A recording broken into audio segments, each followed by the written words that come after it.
Hello everyone! For decades, Wesley Snipes has been one of Hollywood's most electrifying and mysterious figures. A man whose talent, charisma, and intensity made him a superstar, but whose personal and professional battles nearly destroyed everything he built. From his legendary performances in New Jack City, White Men Can't Jump, and Blade, to his infamous fall from grace due to legal troubles in Hollywood politics, Snipes' life reads like a script Hollywood itself could never fully capture. Fans have always admired his craft but questioned what really happened behind the scenes. Why his career suddenly plummeted after such massive success. Why he seemed blacklisted by the industry he once dominated. And what truths he's been keeping quiet about for years. Now, after years of silence and speculation, Wesley Snipes has finally revealed what many suspected all along. And his confession isn't just eye-opening, it's a sobering look at how the entertainment world can elevate, exploit, and erase even its brightest stars when they no longer play by the rules. To understand the depth of Snipes' revelation, we have to go back to where it all began. Born in Orlando, Florida in 1962 and raised in the South Bronx, Wesley Snipes grew up in an environment that demanded toughness, creativity, and resilience. He trained in martial arts from a young age, developing both discipline and confidence, and found his passion for acting in high school before earning a scholarship to SUNY Purchase. His natural magnetism caught the attention of casting directors early, and by the mid-1980s, Snipes had made his film debut in Wildcats and landed a career-defining role opposite Michael Jackson in the iconic Bad music video directed by Martin Scorsese. That performance opened doors everywhere, and soon, Snipes was Hollywood's next big thing, an actor with the physicality of an action hero and the emotional depth of a dramatic heavyweight. But what made him different was that he wasn't just another leading man. He was redefining what a black leading man could be. By the early 1990s, Snipes was unstoppable. He played cold-blooded drug lord Nino Brown in New Jack City, 1991, a performance so powerful it became a cultural touchstone. He showed comedic timing in White Men Can't Jump alongside Woody Harrelson, romantic charm in Jungle Fever under Spike Lee's direction, and sheer physical dominance in Passenger 57 and Demolition Man. But it was his role as the half-human, half-vampire anti-hero Blade in 1998 that turned him into a cinematic icon. Long before the Marvel Cinematic Universe took over Hollywood, Blade laid the foundation for superhero movies as we know them. Snipes' portrayal was dark, cool, and fearless. A black superhero leading a blockbuster film at a time when the industry still doubted that audiences would support such a thing. Blade became a global phenomenon, grossing over $130 million and spawning 2 sequels. Yet behind the glory, Snipes was becoming increasingly disillusioned with the way Hollywood treated him.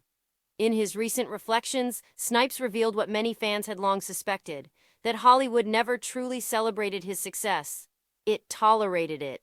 He described years of feeling undermined and dismissed by studio executives who didn't know how to handle a powerful, confident black man who refused to be controlled.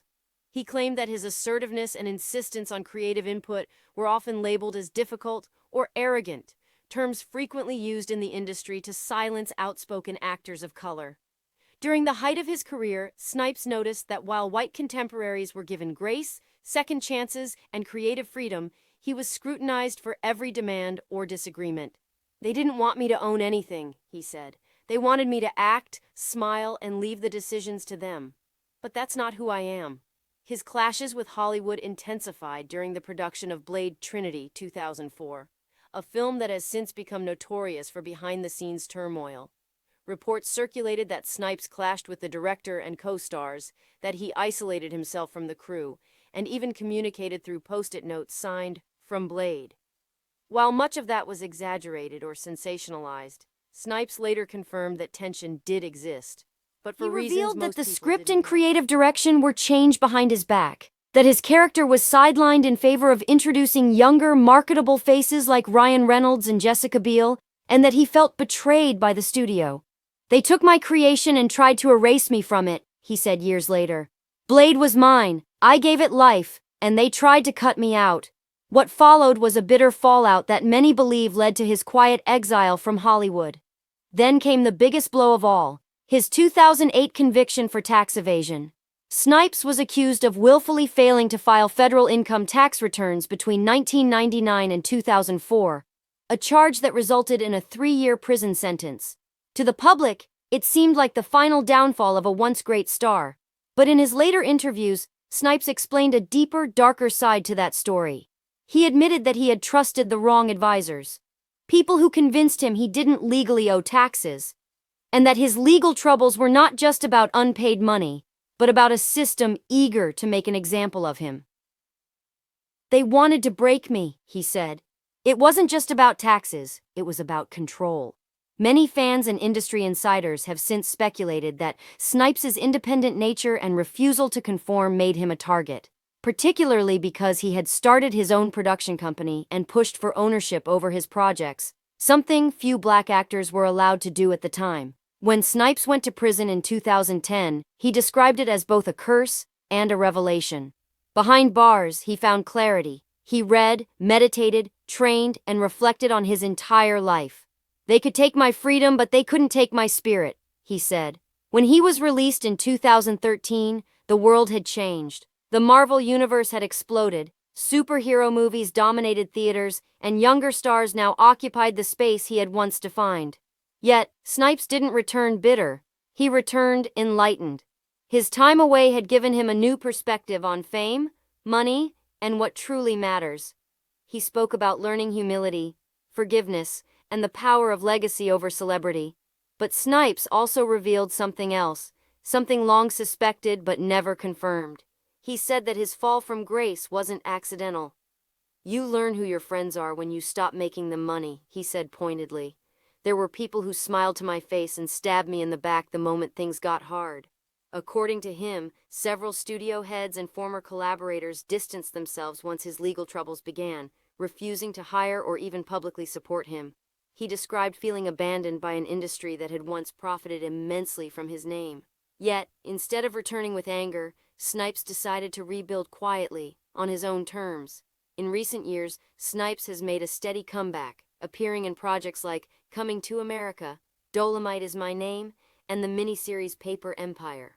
Though not as visible as he once was, he's found peace in independence. He's focused on writing, producing, and mentoring young artists through his company, Mandi Media. "I don't chase the spotlight anymore," he explained. "I create my own light."